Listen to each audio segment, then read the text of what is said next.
పేరు ప్రసన్న లక్ష్మి. నేను అబ్బెందా స్కూల్ నుంచి వచ్చాను. ఈరోజు చెప్తే విజిట్కి వచ్చాను. మీరు ఫస్ట్ నేను 3 థింగ్స్ నేర్చుకున్నా. ఏంటంటే రైతులకు ఉపయోగపడేటి. ఫస్ట్ ఫామ్ పౌండ్ ఏదంటే రెయిన్ వాటర్ని స్టోర్ చేసి మళ్ళీ అది రైతులకు ఉపయోగపడేట్టు చేయొచ్చు. తర్వాత అంటే మనకి ఇంకో ప్లస్ పాయింట్ ఏంటంటే అందులో చేపలు పెంచుకొని ఆ చేపలు పెద్ద అయిన తర్వాత మనం బయట మార్కెట్లలో అమ్ముకున్నాం అనుకో రైతులకు ఇంకా ప్లస్ ఇన్కమ్ వస్తుంది. తర్వాత ఏంటంటే పశువులకు ఆవులకు మేకలకు బర్రెలకు అందులోంచి వాటర్ కూడా వస్తాయి. దానివల్ల మనకు 3 ప్లస్ పాయింట్స్ ఉన్నాయి ఫామ్ పౌండ్ ద్వారా.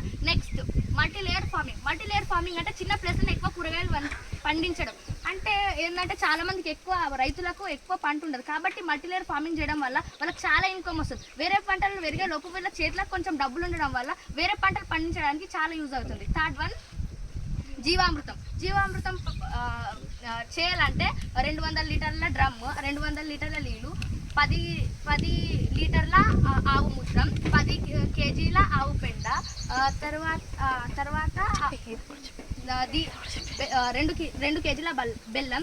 తర్వాత వీటిని యూజ్ చేసి మనం జీవామృతం రెడీ చేయొచ్చు. జీవామృతం 7 రోజుల్లోకి తయారవుతుంది. దీన్ని కనుక మనం మన పంటలపై స్ప్రే చేసినాం అనుకో మన పంటలో సారవంతం పెరుగుతుంది. అది బీడు భూములు కాకుండా కాపాడుతుంది. 20 రోజుల లోపే జీవామృతాన్ని వాడాలి. తర్వాత అది వాడడానికి పనికియదు. ఈ విజిట్కి రావడానికి కారణమైన United way of Mumbai Jal Sanjeevani టీమ్కి ప్రిన్స్ పైప్ వారికి ధన్యవాదాలు.